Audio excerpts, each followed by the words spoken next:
puluhan tahun, ada yang mengatakan 7, ada yang mengatakan 12, ada yang mengatakan 20 tahun. Coba kita sakit gigi seminggu aja, ya Allah tolong sembuhkan ya Allah, ya Allah, ya Allah, itu bolak-balik pokoknya istighfar itu. Coba kalau saya ketaruh tasbihnya kumat lagi sudah. Ya namanya manusia, dia ini kalau ketika dapat nikmat lupa sama Allah Ta'ala, tapi kalau dapat musibah baru ingat dengan Allah Ta'ala, dan itu tidak sabar, pengen langsung dikabulkan hajatnya oleh Allah Ta'ala. Padahal nikmat yang banyak itu nggak dihitung sama dia, baru dikasih musibah seminggu sudah mengeluh kayak setahun musibahnya. Dia nggak dihitung, kadang-kadang nikmatnya yang baru berapa tahun itu nggak dihitung. Kenapa? Karena dia nggak paham dengan sifat Allah irodah, kehendak dari Allah Subhanahu wa Ta'ala. Jadi kalau Allah berkehendak kita miskin, itu karena Allah sayang dengan kita, bukan berarti Allah itu jahat dengan kita, Pak.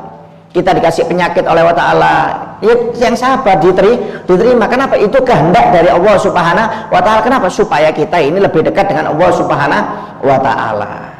Ya, jadi bukan berarti semua yang terjadi kalau jelek itu berarti jelek, bukan, Pak. Kata Allah Subhanahu wa Ta'ala, wa asa an takrahu syai'an wa huwa khairul lakum wa asa an tuhibbu syai'an wa huwa syarrul lakum wallahu ya'lamu wa antum la ta'lamun. Ya, kata Allah Subhanahu wa Ta'ala, kadang-kadang ya manusia itu membenci sesuatu padahal yang dia benci itu baik buat dirinya, dan kadang-kadang manusia itu ya menyukai sesuatu, menganggap sesuatu itu baik, ternyata itu jelek buat dirinya. Sesungguhnya Allah itu maha mengetahui kalian yang tidak tahu, kata Allah Subhanahu wa Ta'ala. Jadi maaf kita ini jangan pernah mengeluh dengan hidup kita. Kenapa? Allah sudah mengatur yang terbaik untuk kita, Pak. Maaf, baik itu nikmat maupun itu musibah, itu adalah yang terbaik buat kita. Mungkin kita gara-gara dapat nikmat sering lupa sama Allah Ta'ala, dikasih musibah supaya dekat dengan Allah Subhanahu wa Ta'ala. Ya, banyak contohnya.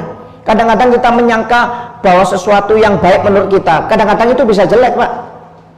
Ya, banyak contohnya. Anda lihat Sa'labah, sahabat Nabi Muhammad SAW, miskin, Sa'labah. Dia mengatakan bahwanya dirinya hidupnya susah, ya.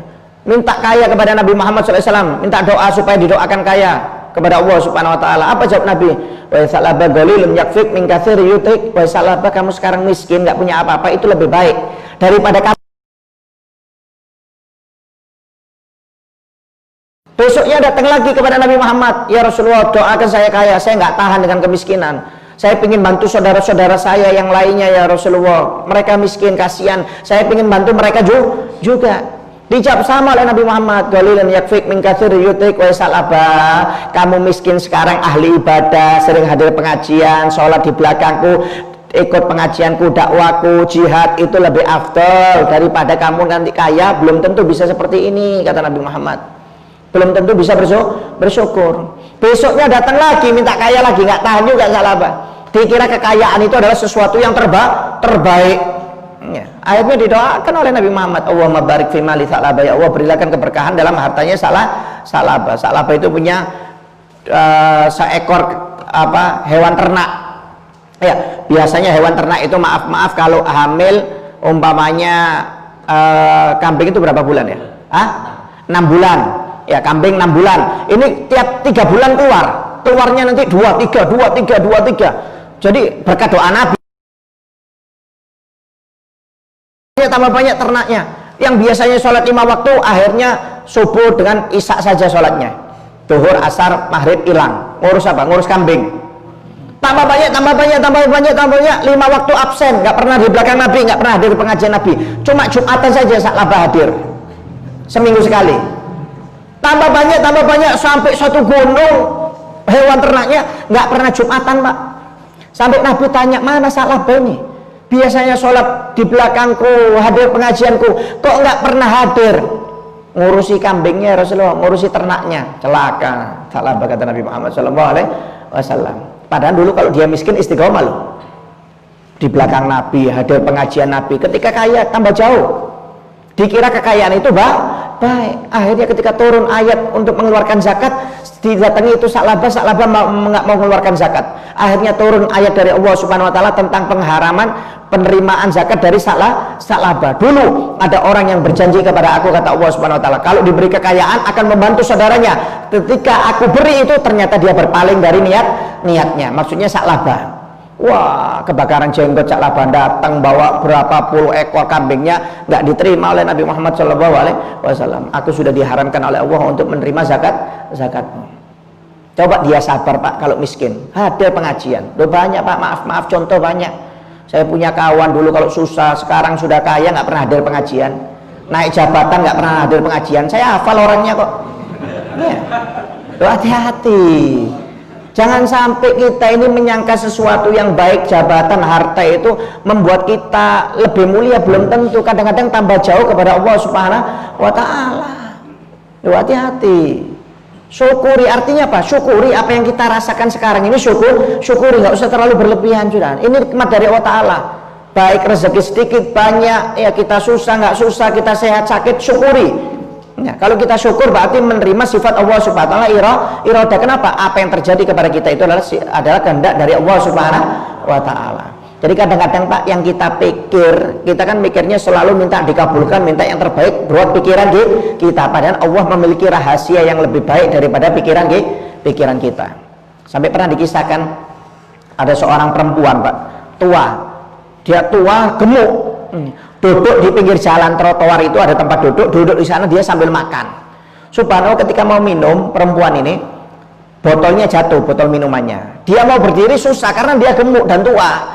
Minta tolong kepada ada seorang pemuda yang lagi asik main HP di sampingnya agak berapa meter gitu. Dia manggil, "Nak, wahai pemuda, minta tolong ambilkan air minum saya yang jatuh itu." Pemuda itu cuma lihat aja, gini-gini aja. Ya sambil senyum. Melanjutkan gamenya, nggak dihiraukan itu perempuan tua itu, nggak dihiraukan. Perempuan tua ini sampai ngelus dada. La haula wala quwata illa billah. Akhirnya berdiri itu perempuan Pak. Perempuan itu berdiri sendiri dengan keadaan berat karena gemuk dan tua. Jalan dia mengambil airnya, botolnya. Ketika mau diambil itu airnya, nggak tahunya ada kaca jatuh dari perkantoran yang tingkat gedung itu, jatuh kacanya menghancurkan tempat duduknya Pak. Hancur lebur tempat duduknya itu karena kaca yang jatuh. Ketika perempuan tua itu melihat kaca itu tersebut jatuh di tempat duduknya, dia langsung bersyukur, alhamdulillah, sambil mengucapkan, "Nak, terima kasih ya, kamu nggak mau mengambilkan tempat minum saya." "Oh iya, sama-sama Bu, sama-sama," kata si pemuda itu. Maksudnya apa? Kata perempuan tersebut, kalau pemuda itu mau mengambilkan minumnya, dia sudah jadi mayat. Itu perempuan itu sudah jadi mayat. Tapi Allah ingin apa? Berkehendak baik. Tidak dikabulkan permintaannya, dia suruh berdiri sendiri dengan susah payah tapi selamat dari kecelakaan. Jadi maaf kadang-kadang kita jauh tuh Pak, jangan dianggap itu hina, jangan dianggap itu musibah. Mungkin Allah mau mengangkat derajat kita, tinggal kita aja nerima atau tidak. Jadi hati-hati ya, Allah itu berkehendak baik, jelek, apapun, sehat, sakit, itu adalah kehendak dari Allah Subhanahu wa taala. Jangan pernah mengeluh dengan kehidupan kita. Ya, kalau kita mengeluh dengan apa yang sudah ditakdirkan oleh Allah Subhanahu wa taala, waliyadzubillah min dzalik. Allah kalau mau ngebalik Pak, orang mulia dijadikan hina dijadikan mulia, sebentar aja. Allah sudah mengatakan dalam Al-Quran, Allah memberikan kerajaan kepada orang yang dikehendaki dan menyabut kerajaan kepada orang yang dikehendaki. Allah akan memberi rezeki kepada orang yang dikehendaki dan akan mencabut rezeki kepada orang yang dikehendaki Pak. Itu kehendak dari Allah Subhanahu wa taala. Jadi kalau kita dijadikan kaya, dijadikan miskin, dijadikan sehat, susah, itu kehendak dari Allah Subhanahu wa taala. Tinggal kita nerima apa tidak, bahasanya seperti itu. Ya, kalau kita nerima berarti kita orang yang syukur. Ya, kita orang yang sabar. Wah, bakal diangkat derajatnya oleh Allah Subhanahu wa taala. Ya, enggak susah kok bagi Allah taala. Anda lihat Korun, dulu susah, dijadikan orang paling kaya seluruh dunia. Ya, kunci gudangnya aja diangkat 70 orang, nggak ada yang kuat Pak. Kunci gudangnya Korun, nggak ada yang menyamai kekayaannya Korun, siapapun nggak ada.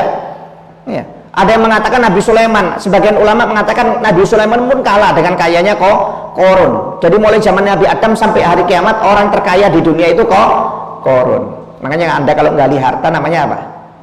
Harta karun. Nggak ada hartanya Habib Fahmi, ya, hartanya Pak Haji Muharram, nggak ada. Harta karun, walaupun orang Amerika gali pasti namanya harta karun. Kenapa? Orang terkaya di dunia Pak.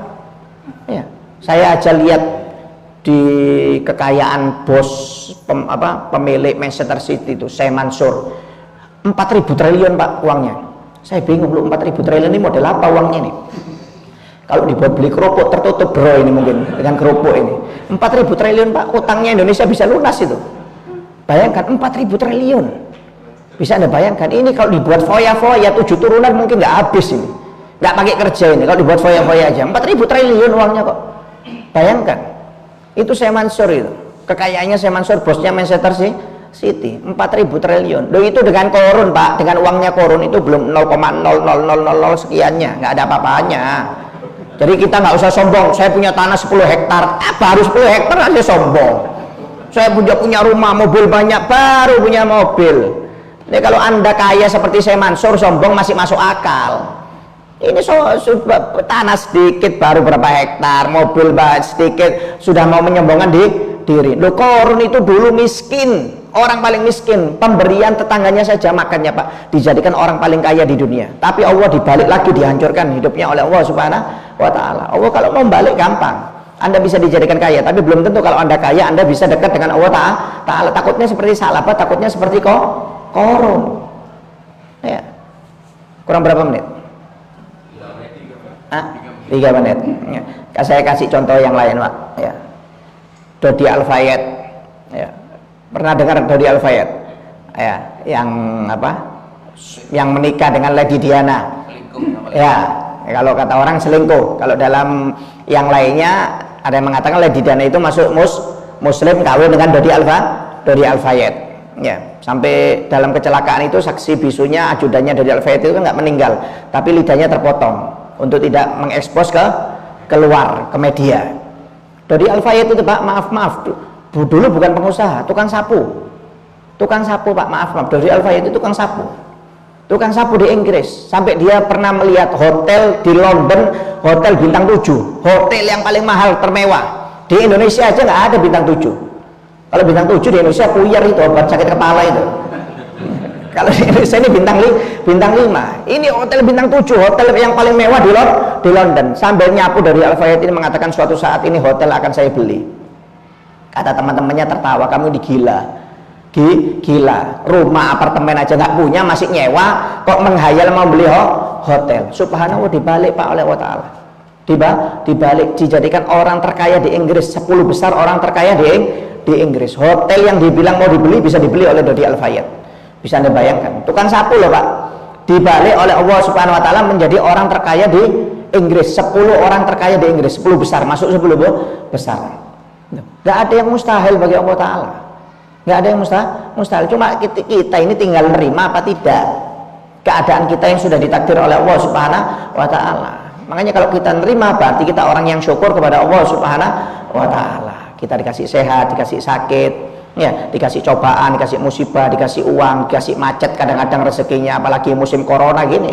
Ya, ini banyak orang mengeluh. Yang sabar aja. Kenapa? Ini kehendak dari Allah Subhanahu wa Ta'ala.